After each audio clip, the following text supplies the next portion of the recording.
Welcome back, everyone. It's GGN. It's Monday, October 21st, 2013. I'm Darko. My YouTube channels are ddarko2012, and my backup is 2013 if you want to subscribe. My website's also ggnonline.net. Okay, so I'll cover some different articles here all around police state, the shooting today, eugenics. Insane school unleashes fake mass gunman for civics experiment. And this is actually from the 17th. Sixth graders were initially terrified to learn that a masked gunman was on the prowl inside North Carolina Middle School, but once they learned the gunman was a school employee, unwittingly putting them through an emergency exercise, their minds were at ease, and their parents became the terrified ones, which they shouldn't be all that surprised, but it says here the employee donned a ski mask and a toy gun, pretended to be a robber. The school described the incident as an enrichment lesson on exhibiting good citizenship and observing your surroundings. Observing your surroundings. Remember that. You know, they keep carrying out these exercises like regular, cops and stuff do in these schools. Eventually, someone might actually shoot these people.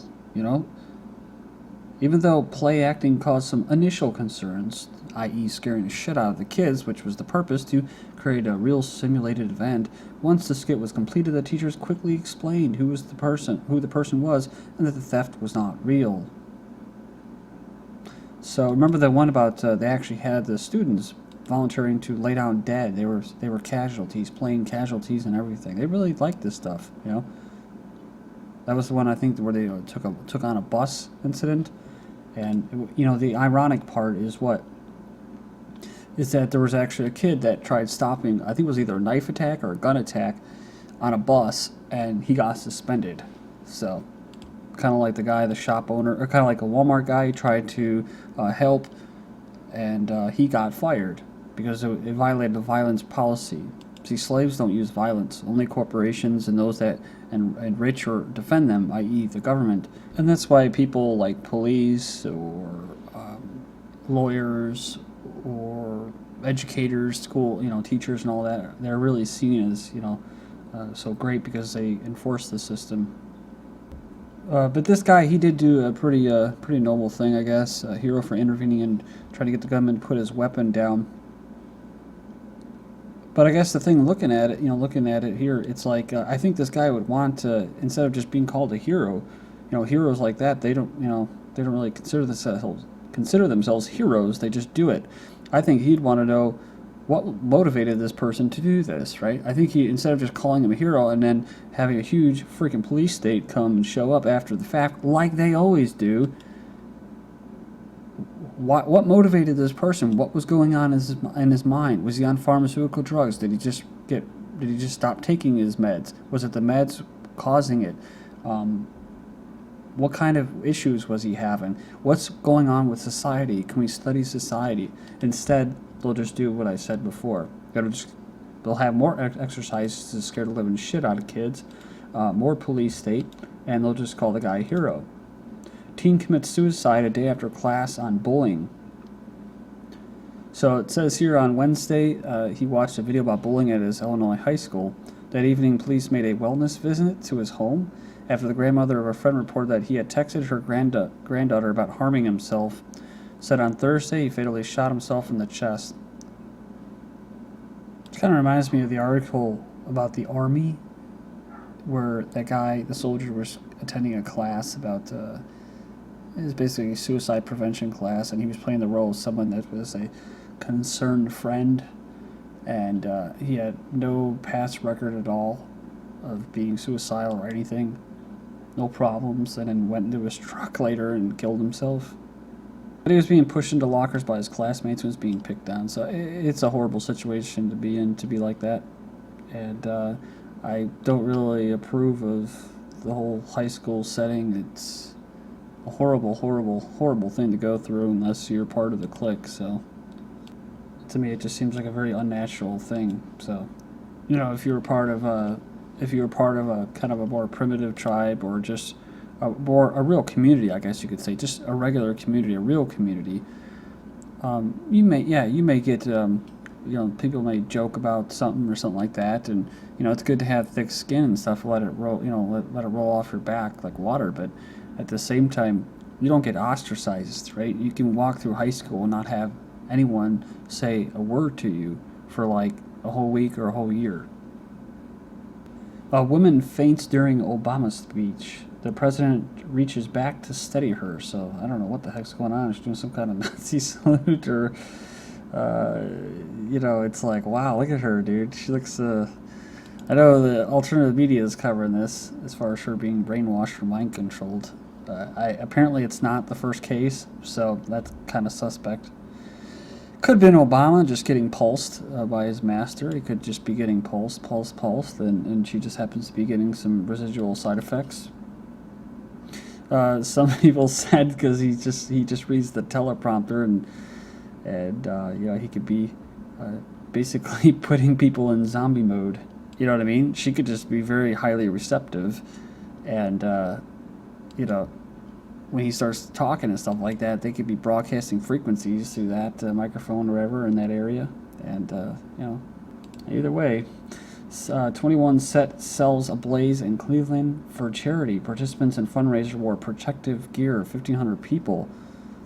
So they literally set themselves on fire.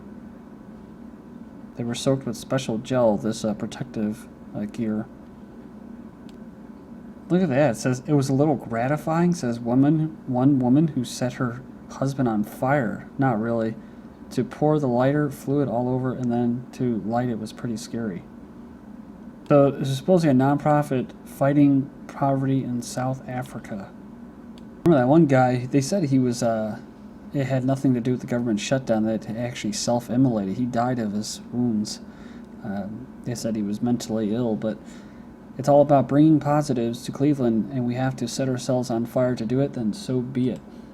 People not happy about faking Breaking Bad funeral. When I heard about a fake funeral for this character, I was like, this is unbelievable, dude. But it didn't seem as bad when they said it was charity, raised $17,000 for local charity. But not everybody was happy about it. They said that's because the funeral may have been fake, but the coffin, the gravesite it was laid in, and the headstone were all very real. Said, my son is buried about 15 yards from where the makeshift gravesite is. This is a place of warning. It's not a spectacle. But the officials at the memorial park said they will remove the memorial if it becomes too much of a tourist attraction. We are cemetery first and foremost.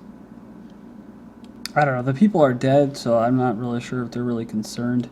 I guess you could see it as disrespectful. These people died, they said here, SpongeBob gravestones sparked feud at cemetery. There are $13,000 headstones erected for a slain soldier and sister. I guess they were basically... So, I guess they approved it, and then they retracted it, saying the headstones weren't appropriate for the site. Again, I mean, it was at the guidance of somebody else that knew them, but, if that's what they liked, and... I don't know. I mean, they're dead, right? I mean, can you at least give them one thing, one wish, right? That's how it usually is, I'm talking about a feud. There's always feuds, like when people die with the wills and all that. And it's just like, it gets into this whole thing about fighting over something, over someone that's already dead. You've probably seen this. 30 million people worldwide living as slaves, says a report. 30 million are currently living as slaves according to the inaugural Global Slavery Index published on Thursday, with India said to have the largest number of enslaved people, though African countries still had the highest proportional figure based on population. So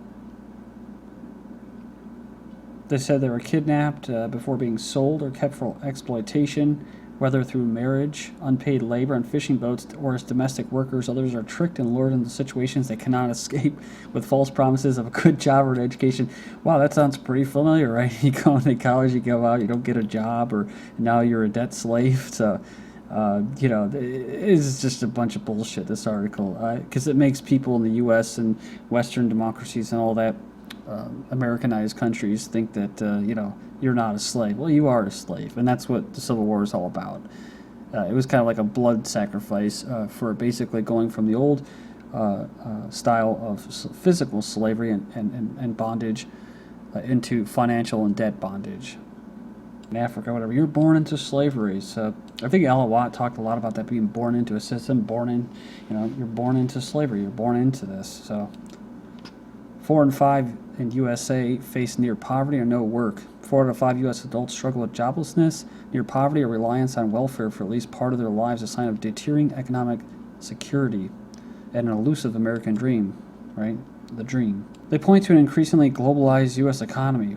That's basically people who consolidated all the wealth, and says the widening gap between the rich and the poor, well, those are the people that are doing it, and the loss of good-paying manufacturing jobs is the reason for the trend. So, and that's a lot of it's due to using automation and robots, and basically using people, cheap labor overseas. So, because the middle class, they had a good living when they had good manufacturing jobs, and you can't have that.